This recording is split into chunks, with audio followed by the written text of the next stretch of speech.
Hoje o TH Entrevista recebe o deputado estadual Ronaldo Medeiros, que tem um currículo extenso. Foi fundador do Sindprev e da CUT em Alagoas. Atuou também como presidente da Agência Reguladora de Serviços de Alagoas, a ASAL, foi gestor no INSS e expandiu mais de 40 novas agências no estado. E à frente dessas instituições realizou uma série de projetos. Além disso, é professor universitário e está em seu 4º mandato, reeleito com 35.883 votos. Deputado, seja bem-vindo ao TH Entrevista. O senhor é o único deputado de esquerda na Assembleia Legislativa, né? Quais as maiores dificuldades enfrentadas e a relação com os demais parlamentares? Primeiro agradecer, né, que o TH está aqui com vocês mais uma vez. O maior desafio nosso, né, é dialogar. Né? E o parlamento é o espaço propício para você dialogar e você negociar. Né? Nós temos, assim, reuniões frequentes, eu busco os colegas, né? A pauta que a gente tem, muitas vezes, não é a pauta dos colegas, mas a gente quer chegar ali no consenso, né? Eu creio que a sociedade, ela quer o equilíbrio, né? Ela não quer os extremos, né? Os extremos, eles são maléficos, né? Então, na Assembleia, a gente vem pautando aí a nossa caminhada por esse equilíbrio, né? Eu, naturalmente, pela minha condição, eu tenho um diálogo muito bom com os movimentos sociais, com o movimento sindical, né?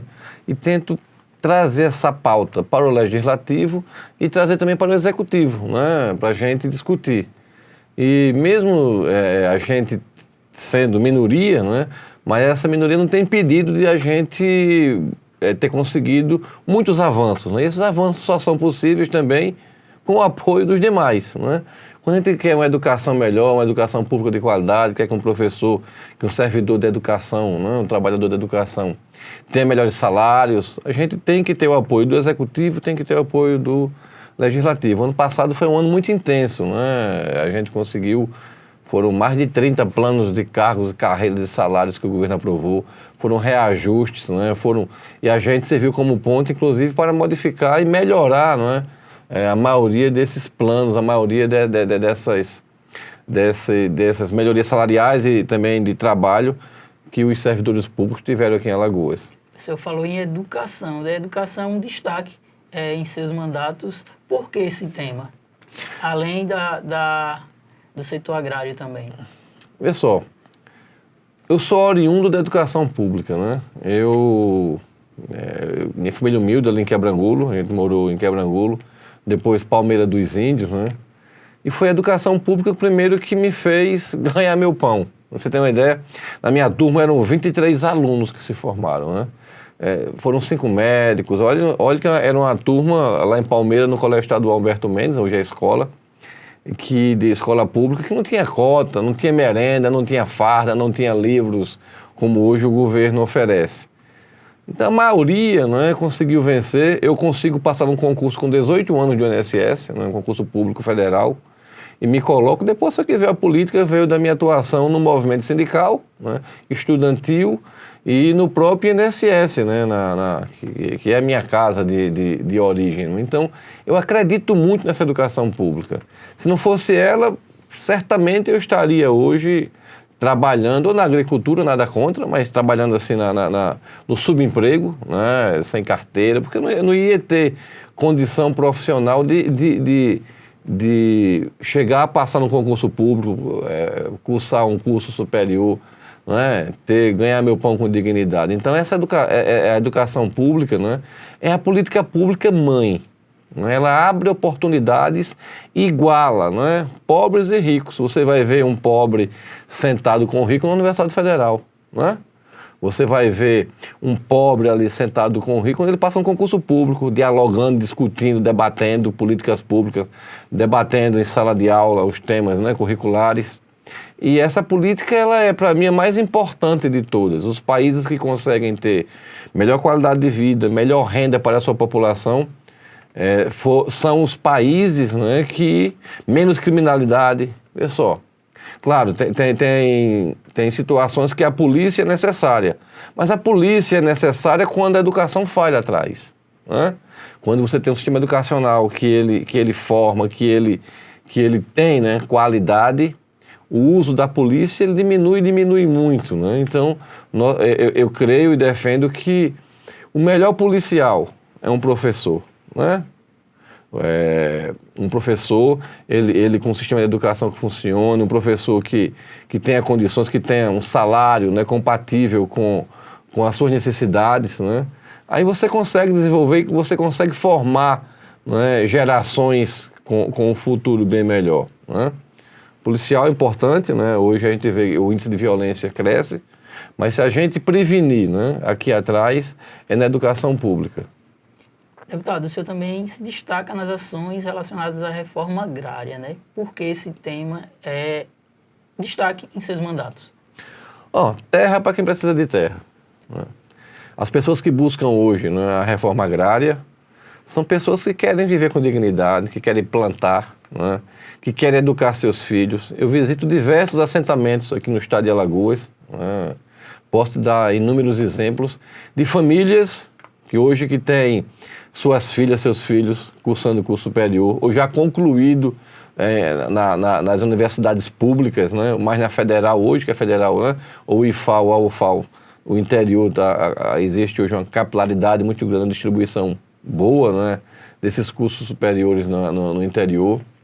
Você vê assentamentos vendendo da agricultura familiar, vendendo lá para escolas, para a universidade, para a merenda, vendendo nas feiras, né? Alimentos saudáveis, alimentos mais baratos, né? Porque o agro tem seu papel, o agro exporta, o agro, né, a produção é grande, geralmente o agro leva ao latifúndio, mas a comida que chega nas cidades, né, 70% é da agricultura familiar. E a agricultura familiar, ela passa por uma reforma agrária, né? Com participação do governo, aqui em Alagoas, esse ano, já diversas localidades que tinham conflitos, o governo do estado, ele está regularizando, ele já pagou fazendas, ele está, propriedades que eram do antigo Produban, ele está passando para os movimentos sociais, né? E fazendo a sua reforma agrária. Você fixa o homem no campo, você diminui, né, a quantidade de pessoas que vêm para a cidade. Maceió é fruto, né? Hoje, a população de Maceió que cresceu nesses últimos 20, 30 anos sem nenhuma organização, é fruto da falta, né, de manter o homem no campo.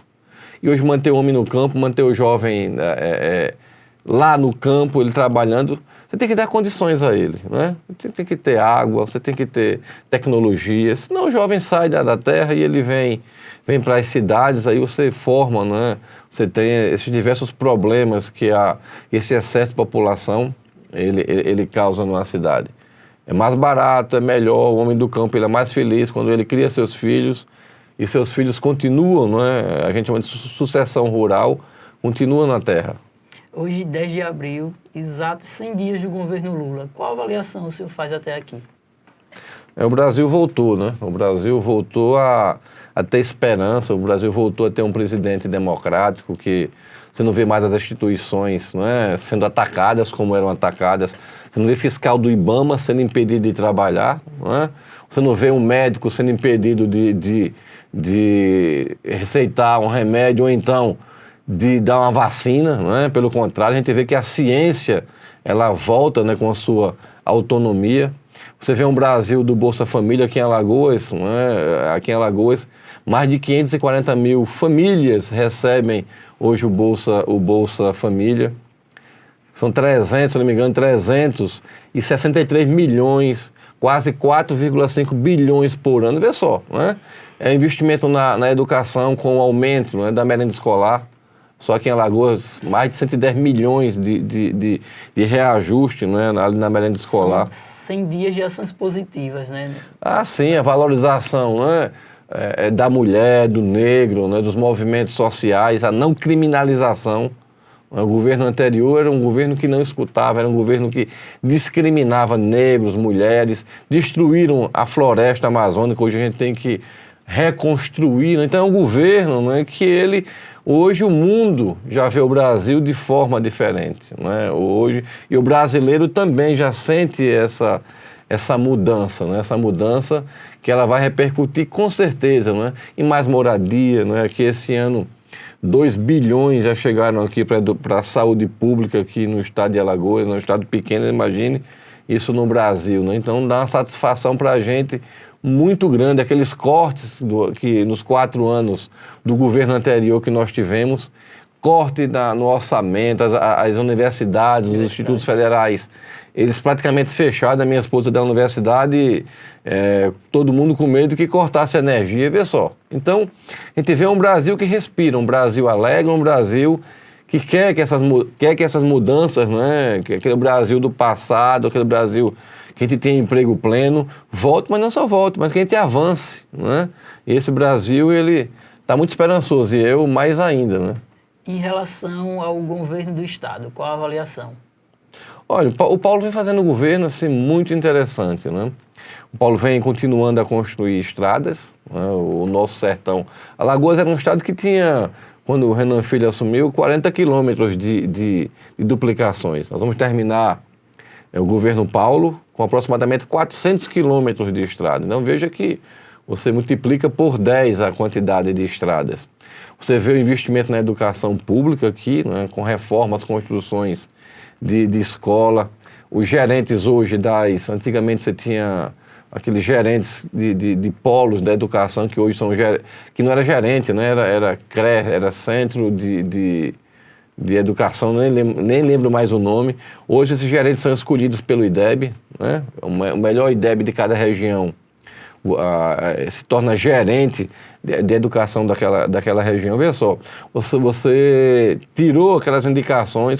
Eu podia fazer uma indicação, ou um colega poderia fazer uma educação, mas se o diretor, se o professor daquela escola, ele sabe, né, que ele pode crescer, que ele pode ser visto, que ele pode ser valorizado, é claro que eu vou me doar mais, e eu creio que esse movimento que o Renan Filho fez, que o Paulo está continuando, ele vai fazer com que, né, nossos jovens tenham uma educação de melhor qualidade, né? Melhoria salarial, construção de vários hospitais. Só aqui em Maceió, né, foram 7 UPAs, no interior mais 3. Hospitais aqui, nós temos 4 já construídos, construindo mais um, construindo em Arapiraca, né, um hospital metropolitano também em Arapiraca. Construção em Delmiro Gouveia. Vê só, Alagoas estava há mais de 40 anos sem construir um posto de saúde. E você vê hoje, né, essa revolução na educação. O que suportou o grande volume de pessoas com Covid aqui. Alagoas foi um estado que não faltou leite para o alagoano. Pelo contrário, quando Manaus apertou, quando Manaus teve aquele caos na saúde, faltando oxigênio, faltando medicamento, Alagoas cedeu espaço aqui nos hospitais, aqui, para que o cidadão, né, a mulher, o homem que estivesse doente lá no Manaus, viesse até aqui. E não foi feito de improviso, né? Graças a Deus que esses hospitais eles foram pensados lá no começo do governo Renan Filho. Para os outros estados. Né, para os outros estados. Mostrando, né, que a educação pública, mostrando que a saúde pública é a que salva, né? Nada contra o particular, que dá para conviver. Agora nós temos que reforçar, que melhorar a saúde pública e a educação pública. Foi o SUS que salvou vidas, né? Foi o SUS e aqui os hospitais públicos aqui em Alagoas que deram nessa garantia numa hora tão difícil da vida do brasileiro, do alagoano, de quem necessitou, né? Infelizmente mortes ocorreram, né? O presidente anterior era contra a vacina, o presidente anterior demorou a comprar essas vacinas, né? E ele é um dos responsáveis pela quantidade de mortes que nós temos hoje. Deputado, estamos no início de 2023, mas a corrida para as eleições municipais já estão encaminhadas, já estão se iniciando, né? E há boatos também que o senhor seria candidato em Delmiro Gouveia. Confere? Olha, uns falam que eu vou ser aqui em Maceió, né, candidato, outros falam lá em Delmiro Gouveia. Candidatura a prefeito majoritário tem que ser candidatura de grupo, né? Assim, geralmente a gente tem que construir as condições. Muito me honra, né, ser lembrado em Delmiro Gouveia, que é ali o sertão. Devido à atuação que eu tive no INSS, é uma região que eu tenho uma votação, sempre tive desde a primeira eleição, eu estou na quarto mandato, sempre tive uma votação expressiva, né? Estou juntando, conversando, dialogando com os parceiros políticos para a gente tomar uma decisão. Creio eu que até junho nós vamos tomar um rumo político, né? E focar aí numa missão para 2024. Só para a gente encerrar, o senhor falou que uns falam de Delmiro Gouveia, outros falam em Maceió. Se chegasse o convite para ser candidato em Maceió, o senhor aceitaria?